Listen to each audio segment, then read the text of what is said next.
Današnji dan bo zaključila Nina Kočar, direktorica Inštituta za zaščito otrok Lunina vila, s predavanjem Rane, ki lahko ostanejo za vedno.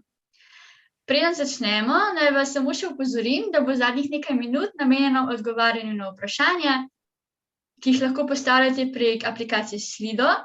Link pa se nahaja v opisu YouTube videa in na naši spletni strani in na podstraneh kanala 1 in kanala 2. Zdaj pa z nami že predavateljica. Pozdravljena, Nina. Živjo, Kaja. Hvala za napoved in lep pozdravček sem z moje strani. Kot rečeno, jaz sem Nina Kočar in danes bomo govorili o izkušnjah, ki lahko pustijo posledice za vedno. In to so travme, predvsem tiste, ki nastanejo v otroštvu. Pa bi morda kar začela z mislijo dr. Petra Levina, ki pravi, da je travma verjetno eden najbolj spregledanih, zanikanih, podcenjevanih, nerazumljenih in posledično tudi nezdravljenih vzrokov človeškega trpljenja.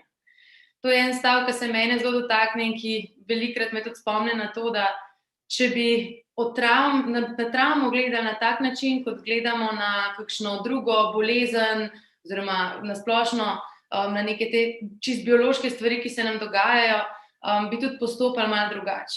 In se mi zdi, da je to ena res pomembna tema, o kateri moramo govoriti, in danes vam želim mogoče malo bolj predstaviti, zakaj travmatične izkušnje ne vplivajo samo na tisti trenutek, ko se zgodijo, ampak lahko posameznika zaznamujejo za vedno. Predvsem res, če se zgodijo v tem najbolj zgodnem obdobju.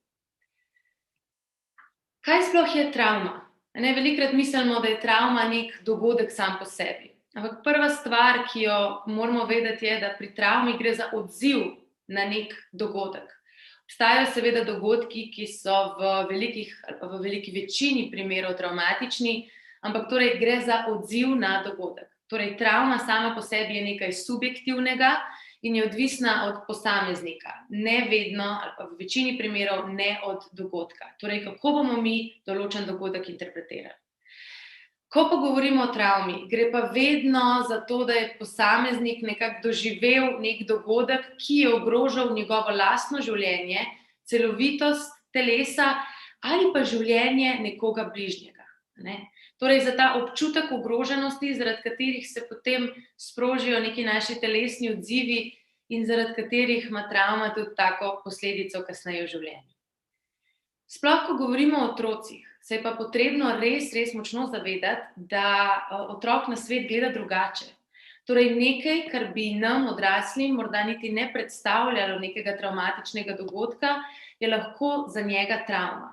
Zato včasih slišimo, da je recimo ločitev staršev, čeprav ni resnično življenjsko ogrožajoča, če ne govorimo o tistih visoko konfliktnih, kjer prihaja tudi do nasilja, ampak recimo klasična ločitev staršev je za otroka lahko travmatična, namreč otrok ima v bistvu občutek, da bo izgubil vir svojega življenja. Starši so kot neke cevke, na katere je otrok priklopljen in te cevke njemu omogočajo življenje. Tako da, ko razmišljamo o otroku, se moramo zavedati tega njegovega pogleda in dejstva, da ni nujno, da je stvar res vedno življenjsko ogrožajoča. Naprimer, tudi če pride do nekega požara, pa mi odrasli, pa to ni neka večja zadeva, mi odrasli vemo, kako stvar poštimati, bo to nek stresen dogodek, ampak ni pa nujno, da nam bo povzročil travmo. Medtem ko otrok, ki se s tem sooča prvič, ki ne ve, kaj narediti, ki nima v ozadju predstave, kako lahko to zadevo razreši, seveda njemu je pa tak dogodek lahko travmatičen. Tako da to bi res rada, da imamo nekako v glavi, sploh ko razmišljamo o travmah pri otrocih. Poznamo pa seveda različne oblike travme. Na eni strani poznamo razvojne, odnosne travme. Razvojne travme so v bistvu tiste, ki se zgodijo v tem zgodnjem razvojnem obdobju in značilno je, da so v bistvu posledica neke neprimerne nege, neprimernega odnosa z otrokom in predvsem, da se ne zgodijo, ampak se dogajajo. Večinoma se te odnosne travme, torej vse tisto, kar se zgodi v odnosu, res ponavlja in je zato to tudi toliko uničujoče. Tukaj govorim predvsem o nasilju, o zlorabah.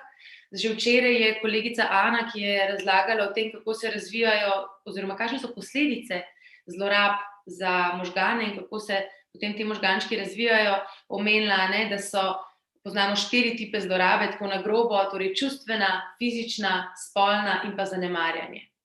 Torej, to je en tip travm.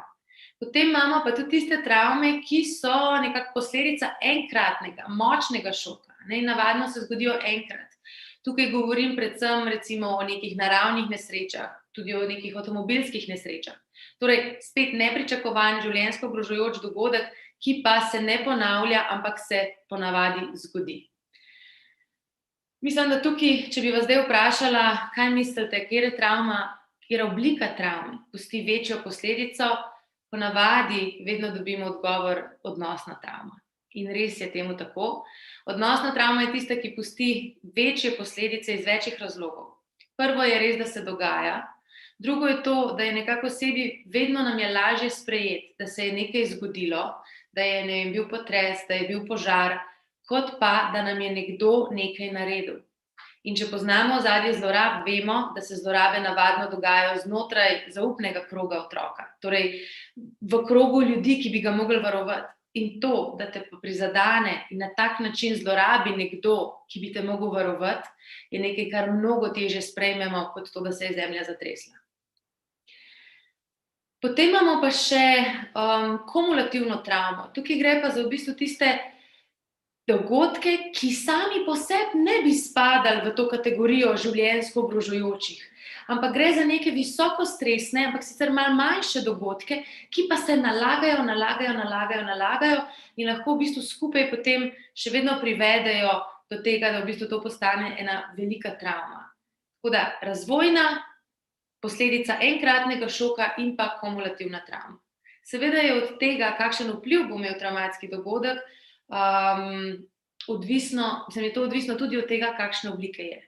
In kot rečeno, največji dolgoročen, ta negativen vpliv ima ta razvojna oziroma odnosna travma. Vse te oblike travme, oziroma predvsem te odnosne, pa lahko zapakiramo tudi pod koncept obremenjujočih izkušenj v otroštvu.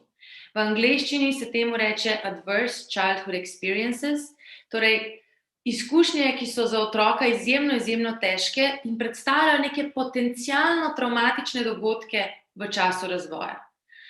Tukaj noter spadajo na eni strani fizično nasilje, čustveno, spolna zloraba, fizično in čustveno zanemarjanje. Po drugi strani imamo pa tudi neke disfunkcije, ki jih lahko prepoznamo v gospodinjstvu.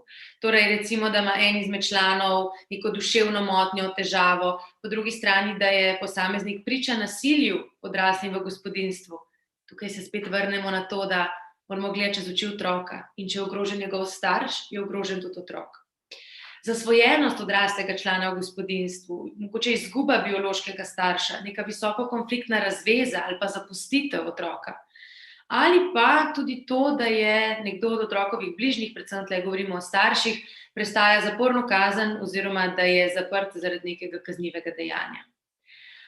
Vse to so torej obremenjujoče izkušnje, ki predstavljajo tiste dogodke, ki so v veliki večini primerov vzrok za travmo. Torej, se na te dogodke odzivamo seveda z nekimi biološkimi odzivi, ki se sprožijo v našem telesu, ker so za nas življenjsko ogrožajoči. Velikokrat se vprašamo, kako pa je ta travma pogosta. Če se vrnemo mogoče prej na stavek Petra Levina, da je to najbolj spregledan vzrok človeškega trpljenja, je dejstvo, da je teh travm ogromno. Že če pogledamo samo tole sliko, ki je pred vami, v raziskavi, ki je bila v letu 2020 narejena, oziroma v letih 2019-2020 narejena v Sloveniji, smo dobili rezultate, da je fizično nasilje preživelo kar 42 oziroma skoraj 43% posameznikov. Torej skoraj polovica. Po drugi strani čustveno zlorabo oziroma nasilje doživljala več kot polovica posameznikov. Tukaj so sicer bili v tej raziskavi rezultati, kar se tiče spolne zlorabe in spolnega nasilja, so rezultati pokazali, da je to doživelo 6% udeležencev, je pa dejstvo, da so to podatki, ki so vedno nekako nezanesljivi. Namreč spolna zloraba predstavlja en tak velik tabu, da je velikokrat zelo težko govoriti o njem in spregovoriti ali pa tudi samo obkrožiti na neki anketi, da si ti to preživel. Tako da, če je ta procent resničen, sem zelo, zelo srečna, ampak nekako rezultati držav iz tujine oziroma tujih držav in evropskih držav kažejo, da naj bi bil spolno zlorabljen vsak 5. otrok, vsaka 4. deklica, vsak 6. deček. In vse to se mi zdi so res grozljive številke in bomo videli, potem, ko bomo pogledali, kakšen vpliv ima to na otrokov razvoj in kakšen vpliv ima to tudi na možgane, da če bi govorili res o kjerikoli nalezljivi bolezni, ki bi imela tako uničujoč vpliv, bi že vsi zdavnaj iskali cepivo in vse načine, kako se pred tem zaščititi. O travmi pa v bistvu toliko malo govorimo, čeprav se dotika toliko velikega dela nas. Torej, travma je res nekaj, kar je pogosto in vse prisotno in ima res celosten vpliv na posameznika. Zdaj, kot rečeno, ko se travma zgodi nek dogodek, ki ga oseba tolmači ali pa dojema kot travmatičnega, gre za življenjsko ogroženost. Da si boste mogoče lažje predstavljali, kakšen ima to vpliv na telo in na potem posameznikov razvoj, poskušajte si predstavljati, da ste v gozdu in srečate medveda. Kaj se nam takrat zgodi v telesu? Poženejo se vsi te naši preživetveni sistemi, Na eni strani se sprožijo hormoni, lahko se odzovemo na 3 načine. Lahko gre za nek fight, torej se spravimo v boj, zdaj z medvedom ponavadi ne. Lahko pride do zamrznitve, ko telo ne ve več, kaj bi, in ne zmore ne bega, ne boja in enostavno zmrzne, se delamo, da smo mrtvi. Lahko pa pride do tega, da zbežimo, torej boj, beg, zamrznitev. Vkolikor pa vse odpove, pride pa lahko tudi do izgube zavesti. Skratka, neki res, res močni odzivi. In predstavljajte si, da vi gledate iz oči v oči s tem medvedom, kri nam požene po telesu, takrat bi se zelo težko verjetno učili, bili na nekem sestanku ali pa se ukvarjali še z nekimi drugimi stvarmi. Takrat vse, kar vidimo in vse, kar je pred nami, je samo ta življenjska ogroženost, v kateri smo v tem trenutku. In poskušajte si predstavljati, da ima tega medveda otrok vsak dan doma. Da je v bistvu ta preživetveni mehanizem nekaj, s čimer otrok živi ves čas. Seveda, da se pod vplivom vseh teh hormonov, ki se sprožajo, v tem predavanju gospodične Ane, ki ga je imela včeraj, je omenila, da gre tukaj za povečano raven kortizola, torej tega stresnega hormona, ki vpliva na 1001 funkcijo v našem telesu. Po drugi strani smo v eni taki pripravljenosti, kaj bomo zdaj? In predstavljajte si otroka, ki je ves čas v tem stanju. Veliko govorimo o izgorelosti na delovnem mestu, kaj to pomeni za naše možgane, kaj to pomeni za naše telo. Ampak, ko govorimo o travmi, ima to še veliko hujši vpliv, kot ima neko izgorelost na delovnem mestu. In seveda, mislim, da si pa lahko predstavljamo, da to vpliva na vsa področja otrokovega življenja. Ko je telo polno teh stresnih hormonov, to seveda vpliva na razvoj možganov. Mislim, da tale slika, ki jo imate pred sabo, je en dober dokaz temu, sicer raziskave točnih, kaj točno se zgodi in kako točno zloraba vpliva na možgane oziroma nek travmatičen dogodek, niso čisto enotne, ampak ta slika recimo prikazuje primerjavo možgančkov 3-letnika v normalnih življenjskih okoliščinah in pa 3-letnika, ki je doživljal izjemno čustveno zanemarjanje. Lahko vidimo, da so te možgani na desni, torej možgani otroka, ki je preživel zanemarjanje, mnogo manjši, tako očitno manjši, imajo večje te ventrikle, to sta ta 2 predela, ki sta v središču možganov, pa še nekatere druge spremembe lahko prepoznamo. In seveda, da vse to vpliva na otrokovo delovanje. Pa ne samo to. Raziskave so pokazale tudi to, da travmatični dogodki vplivajo na prefrontalni korteks. To je ta del sprednjega dela možganov in del tega kortikalnega dela, ki je odgovoren za to, da mi sprejemamo odločitve, da načrtujemo, da lahko nadzorujemo svoje vedenje, za razvoj osebnosti. Tukaj so tudi shranjeni neki naši kognitivni vzorci.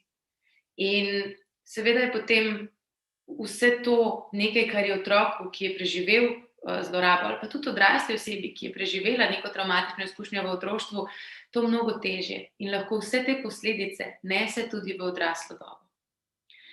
Seveda se tudi pod vsemi temi, pod vplivom vseh stresnih hormonov so slabše tudi na splošno možganske povezave med različnimi deli možganov, tudi med levo in desno polovico, ker se seveda to mnogo težje tvori. Tako da, ko govorimo o travmi, velikokrat razmišljamo o tem psihološkem delu, ampak pozabljamo, da je to nekaj, kar vpliva res na celosten razvoj in ne samo na to, da se bomo v tistem trenutku grozno počutili.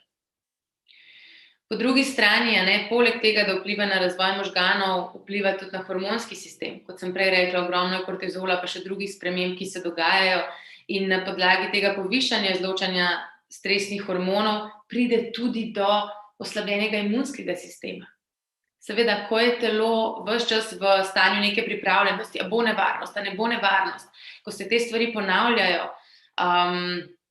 imunski sistem pade. In s tem se spet pojavi lahko kopica enih različnih obolenj, bolezni in tako naprej. Pa ne govorim zdaj čisto samo o zdravstvenih, ampak tudi seveda o zdravstvenih, ampak tudi o psihosomatskih težavah, ki se lahko pojavljajo, ki sicer se pravi nimajo nekega organskega vzroka, ampak so enostavno posledica tega, da je otrokova psiha tako močno načeta. In ena izmed značilnosti travm je tudi to, da jo zadržimo zase, oziroma da je to nekaj, o čemer težko govorimo. In ker težko o tem govorimo, je to nekaj, kar je tudi en tak res velik tabu. In kar mi ne moramo povedati, pove telo namesto nas. Zato tukaj res velikokrat pride tudi do nekih psihosomatskih težav. Potem je pa še en velik del, na katerega seveda ima travma vpliv, in to je nek razvoj identitete, razvoj predstav o sebi in predstav seveda o svetu. Otrok, ki je doživel neko travmo, lahko razvije predstavo, da svet, v katerem sem, ni varen. In poskušajte si predstavljati, da vsak dan deluješ v okolju, kjer ni varno, kjer ne veš, kaj se ti lahko zgodi, kjer je tvoje življenje lahko vsak dan ogroženo. Po drugi strani, sploh kadar govorimo o tej odnosni travmi, o nasilju, o zlorabah, otrok velikokrat ali v veliki večini dobi tudi predstavo, da je on tisti, ki je kriv, torej slabo predstavo o sebi. To je tudi posledica tega, da med samim nasiljem znotraj zlorabe otrok velikokrat sliši stavke, kot so: nič nisi vreden, itak ti ne bo uspel, itak si ti kriv, noben te ne mara, nisi pomemben. In ko so to stvari, ki jih otrok posluša vsak dan, je seveda to temelj, na katerem zgradi svoje prepričanje o sebi. Vemo namreč, da otrok razvije predstavo o tem, kdo on je, na podlagi tega, kaj mu povejo pomembni odrasli v njegovem življenju. In če so te odrasli nasilni ali pa povzročitelji nekih travmatskih dogodkov, seveda pride tudi do te negativne samopodobe. Posledično do nizkega samospoštovanja. Seveda pa je potem še en drug del tega, da otrok razvije nevarno navezanost oziroma travmatičen stil navezanosti. Torej, spet predstava o tem, da je svet ni varen, jaz sem slab, in predstavljamo si, kako težko in kako uničujoče je živeti s to predstavo. Glede na to, da se pa zlorabe in nasilje najpogosteje dogajajo znotraj družinskega kroga, gre pa potem tukaj tudi za prenos lahko nekih nekonstruktivnih vzorcev vedenja. Torej, čisto domače povedano, kar se Janezek nauči, to Janezek zna. In zato tudi lahko pride do nekih medgeneracijskih prenosov določenih vedenj, tudi travme ali pa posledic travme. In še ena stvar je, da lahko travmatični dogodki vplivajo tudi na našo genetiko. In sicer preko epigenetskih procesov. Torej, čist po domače povedan, epigenetski procesi so nekako tako, kot da bi imeli v našem telesu neke take gene, seveda, ki imajo tale šteker, kot da bi imeli neko sklopko, s katero se gen vklopi ali izklopi. In travmatični dogodki so lahko izkušnje, ki določene te gene vklopijo, izklopijo. Torej, gre za spremembo genetskega materiala na podlagi izkušenj, ki jih doživimo v svojem življenju, in to se lahko prenaša tudi naprej na generacije. Ugotovljeno je bilo z raziskavami, recimo, da so posamezniki, ki so preživeli holokaust, oziroma njihovi vnuki, torej ne samo otroci, vnuki, imeli mnogo krajšo življenjsko dobo. Zdajle nimam točnega podatka v glavi, ampak tam skoraj nekje 12 let. Tako da govorimo o dogodkih in doživetjih, ki zaznamujejo ne samo posameznika, ampak lahko tudi še generacije naprej. Zato je toliko pomembno, da znamo travme prepoznati in da znamo potem pravilno ukrepati. Kako pa prepoznati otroka, ki je preživel neko travmatično izkušnjo? Kaj so tista vedenja, ki nastanejo kot posledica vseh teh vplivov, ki sem jih zdaj naštela? V predavanju Ane je bilo omenjeno, da zaradi vpliva na možgane in na regulacijo sistema imajo te otroci lahko težave s spanjem, s prehranjevanjem. Po drugi strani seveda pride lahko tudi do težav pri učenju, pri pomnjenju, ravno zaradi teh stvari, ki sem jih prej omenila, gre čisto za strukturo možganov, ki se razvijajo drugače in enostavno ni te zmožnosti biti toliko časa sfokusiran, ni zmožnosti si zapomniti toliko enih stvari. Tukaj sta hipokampus, pa ta limbični del možganov igrata ključno vlogo. Lahko pride do nekih, lahko na eni strani pride do čustvene zavrtosti, se pravi, da zelo težko doživljamo kakršnakoli čustva. Lahko pa gre za neko preplavljanje čustev, zato ker je ta sistem čist preveč aktiven ves čas. Te otroci so velikokrat tudi ves čas v stanju neke pripravljenosti, zato so lahko tudi zelo eksplozivni. Težko so v primeru, ker je ves čas vprašanje, sem ogrožen, nisem ogrožen.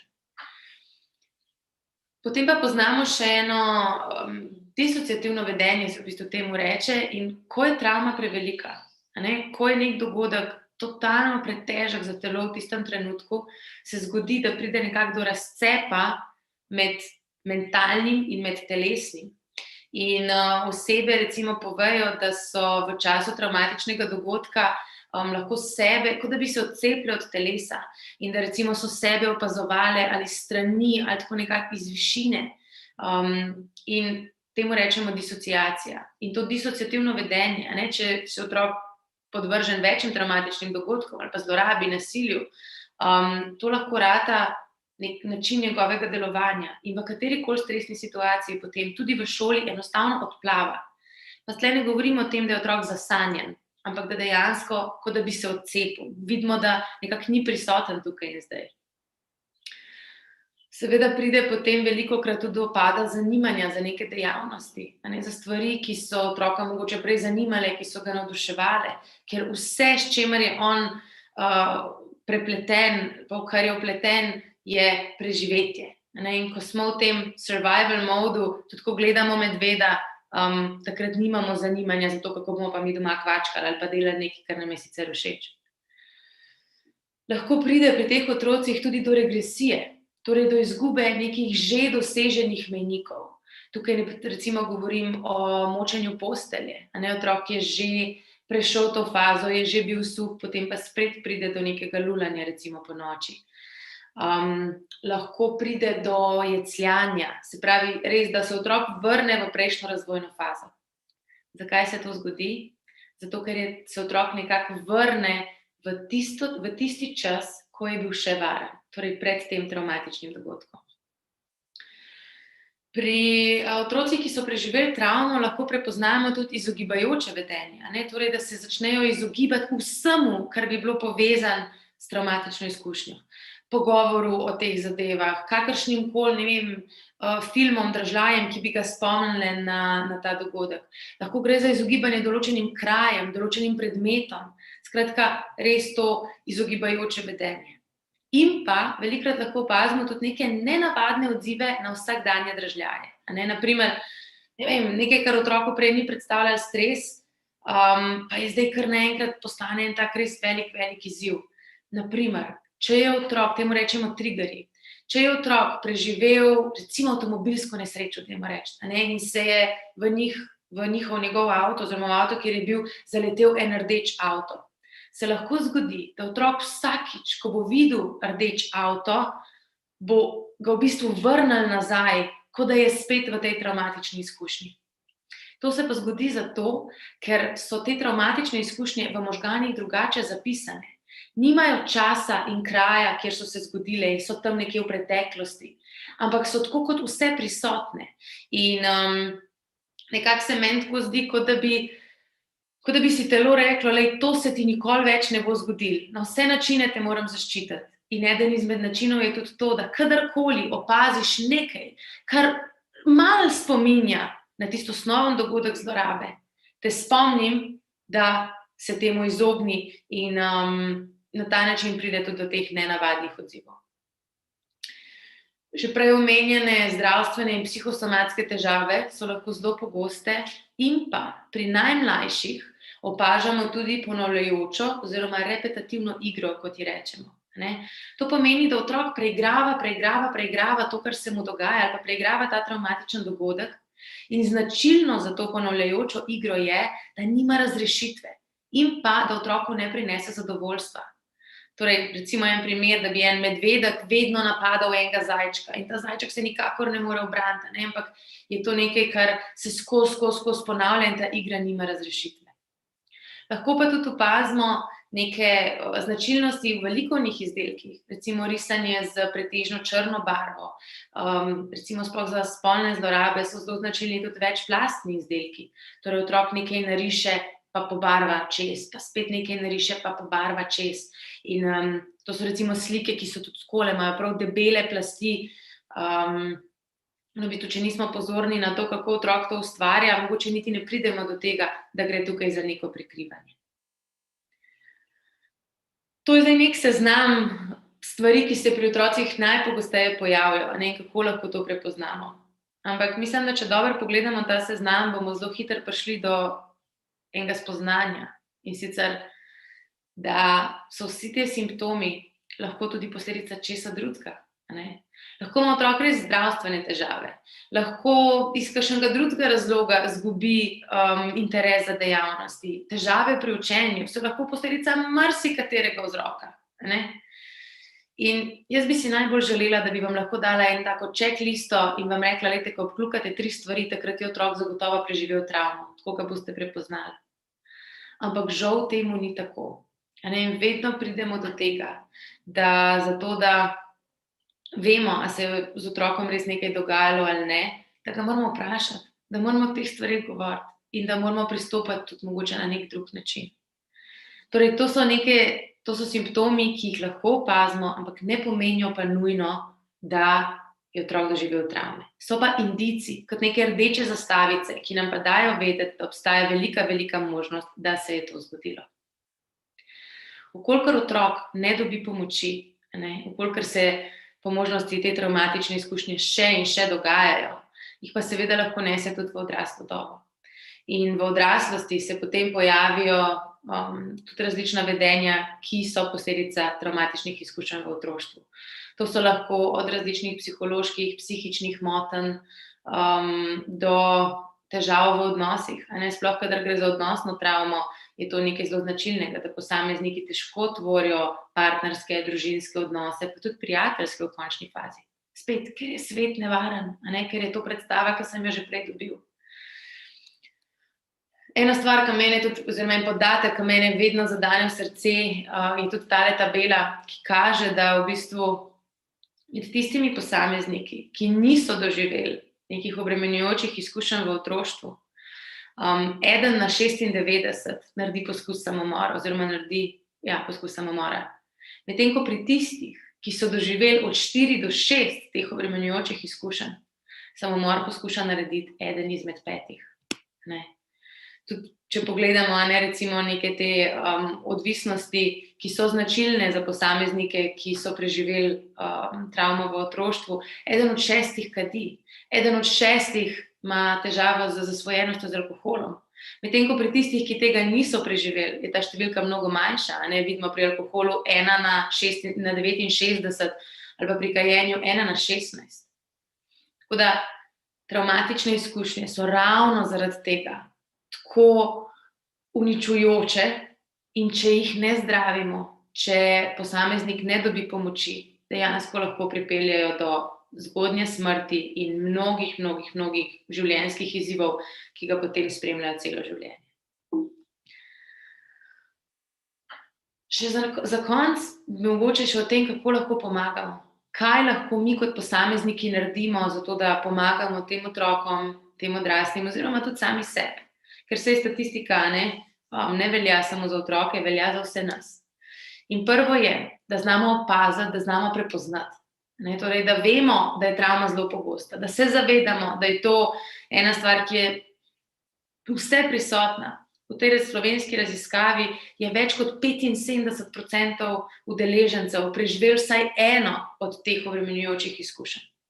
Torej, da opazimo, da prepoznamo in da ukrepamo. Če govorimo o nasilju, o zlorabi, da damo prijavo, zato ker je to edini način, da otroka zaščitimo pred tem, da se to ne bi dogajalo. Potem tisto, kar še mi lahko naredimo, je, da posamezniku ponudimo možnost nekega reparativne izkušnje odnosa. Torej, neke popravljalne izkušnje, kjer bo dobil sporočilo, da je vreden, da je pomemben, da je varen. Ne samo, da bo ostal v tisti predstavi, ki jo je dobil kot otrok, torej svet je nevaren, jaz sem slab, ampak da pride do reparacije. Psihoedukacija je tudi en pomemben del, ki ga lahko damo. Torej, da mi lahko posamezniku povemo, nisi ti čuden.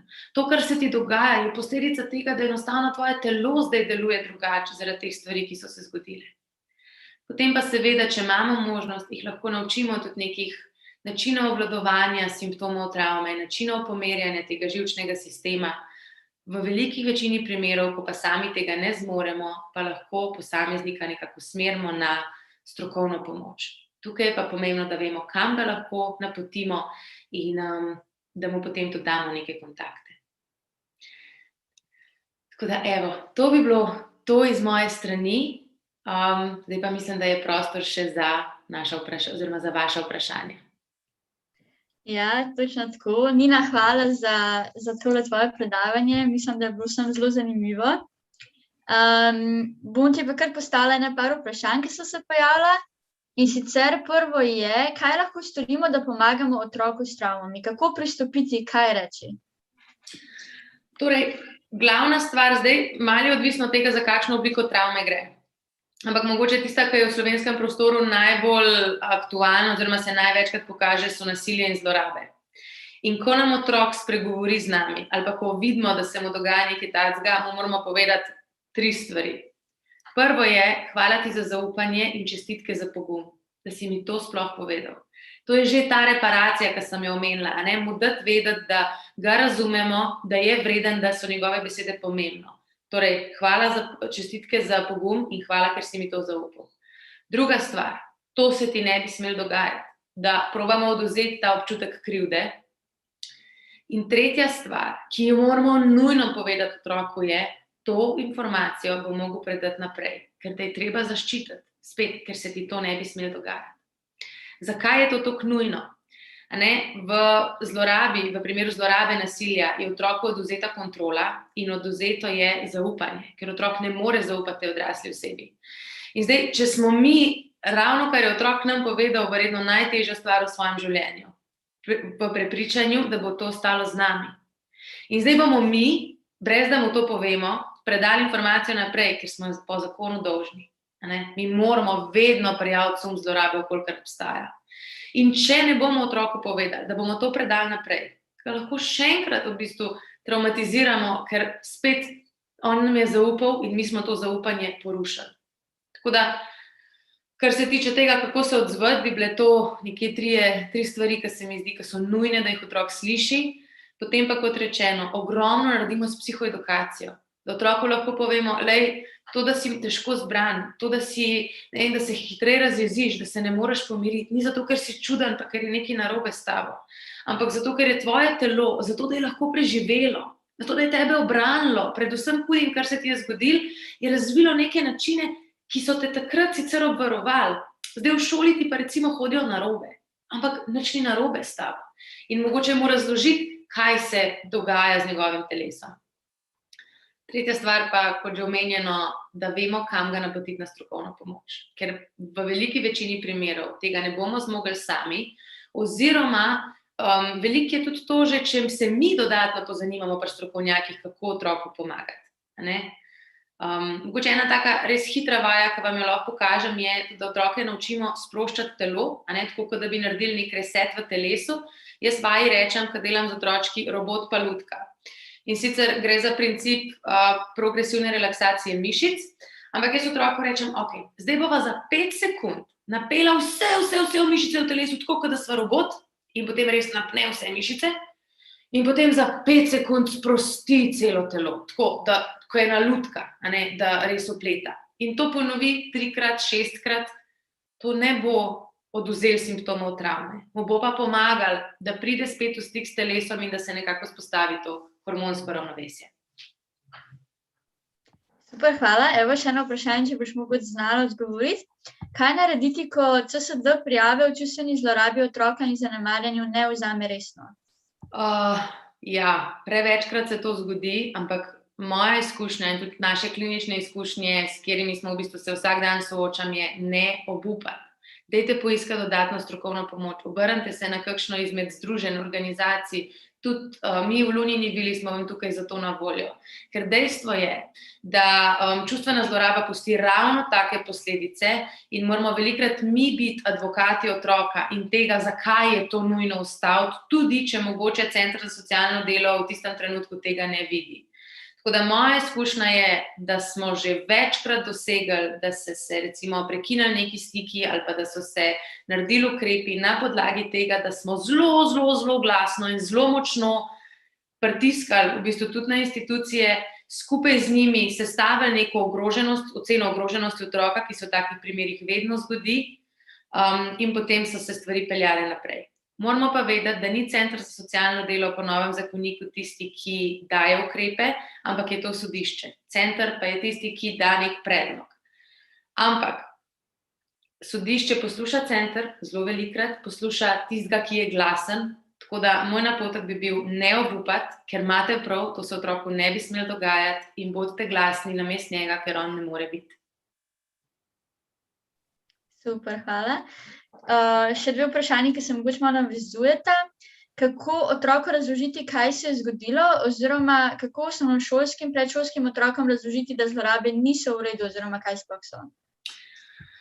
En način, kako mi v Lunini vili to počnemo, se pravi, prvo, kar je, da moramo otrokom nekako, jaz rečem, vcepati prepričanje in zavedanje, da so oni res zaklad in da je njihovo telo njihov največji zaklad. Zdaj, jaz že z najmlajšimi to naredim tako, da imam eno tako veliko gusarsko skrinjo, kjer ima noter, damo gledalo. Pridem zraven njih in jim povem, da imam v tej skrinji njihov največji zaklad. Seveda, pa jih začne zanimati, kaj bi tam noter bilo, skrinjo odpremo in vidijo sami sebe. Ponavadi jim ni čisto jasno, zakaj bi to zdaj bil moj največji zaklad. In pol jih malo peljem čez to, da ne moreš hoditi, če nimaš nogic. Ne moreš gledati svoje najljubše risanke, če nimaš lučk. Ne moreš objeti tistih, ki jih imaš rad, če nimaš rokic. Torej, nič ne moreš početi brez svojega telesa. Zato je tvoje telo tvoj največji zaklad. In ker je tvoj zaklad, ga je treba čuvati, tako kot vsak drug zaklad. In predstavljamo si zdaj gusarje, ki imajo nek zaklad. A če pride pošast, pa jim ga hoče vzeti, pa jim ga hoče poškodovati, oni kar odprejo skrinjo, pa rečejo, izvoli. Ne, ker to ni okej. Ampak se postavijo zase, če ne zmorejo sami, probajo poiskati pomoč, skratka naredijo vse, kar lahko, da zaščitijo ta zaklad. In enako je tudi tukaj. Tvoje telo je tvoj zaklad in nihče na tem svetu nima pravice, da te udari, ker to ni okej za tvoj zaklad. Nihče na tem svetu nima pravice, da se te dotika pod tvojim spodnjim perilom. Poznamo pravilo spodnjega perila. Če vas to zanima, pojdite pogledati knjigico Kiko in Roka, ki vam je brezplačno na voljo na spletni strani Združenja za moč. Ta knjigica tudi na en tak zelo lep način v bistvu otroku razloži pravilo spodnjega perila, kje se jih kdo lahko dotika, kje ne. In s temi sporočili v bistvu, oziroma jaz na tak način otrokom razložim, zakaj to ni okej. Je pa res, da sploh, če smo mi odrasli, ki smo zraven vpleteni v to, nam bo velikrat to težko. Zdaj karikiram primer, ampak recimo, da je, oče nasilen, ponavadi je tukaj vsaj v neki meri žrtev tudi mama, ne samo otrok. In zdaj kot nekdo, ki je zraven, pa smo čustveni vpeti, bomo sami to včasih težko naredili. Tako da nič hudega, tudi če ne morete sami razložiti otroku, kaj pa kako, dajte se obrniti na nekoga, ki to zna. Kot sem omenila, v Lunini vili smo vam na voljo, Združenje za moč se tudi ukvarja s tem področjem. Tako da prositi za pomoč, kar včasih tudi odrasli toliko težko naredimo. Zdaj pa tudi eno vprašanje o Lunini vili. Torej, ali je Lunina vila edini inštitut pri nas, ki se ukvarja z otroškimi travmami, kaj se zajema vaše delo in pa kakšno supervizijo imate zaposleni in zakaj je slednja važna?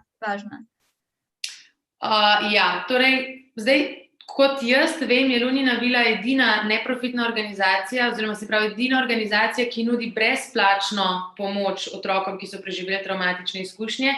Predvsem pa smo po mojih informacijah tudi, oziroma obstajajo tudi drugi psihoterapeuti, ki se še s tem ukvarjajo. Ampak mi smo edini, ki se nekako tako celostno, tudi v smislu pristopov, ki jih imamo. Naša organizacija torej se na eni strani ukvarja z nudenjem pomoči tistim, ki so travme že doživeli, na drugi strani pa ogromno delamo na ozaveščanju, na psihoedukaciji, delamo predavanja na šolah, na vrtcih, ravno to učimo otroke, zakaj je njihovo telo njihov zaklad in probamo delati tudi na tem področju preventive. Naša specialiteta, oziroma da tako rečem, mogoče po čem smo drugačni od drugih, je tudi to, da imamo pristope, ki so primerni za otroke, ki so preživeli travmo.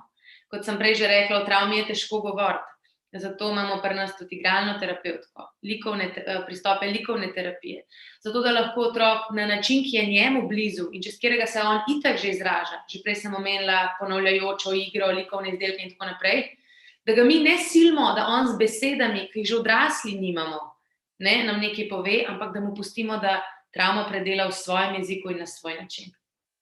Supervizija je ključna, zato da mi lahko kvalitetno opravljamo svoje delo, zato da lahko opucamo težke vsebine, s katerimi se v bistvu res vsakodnevno srečujemo.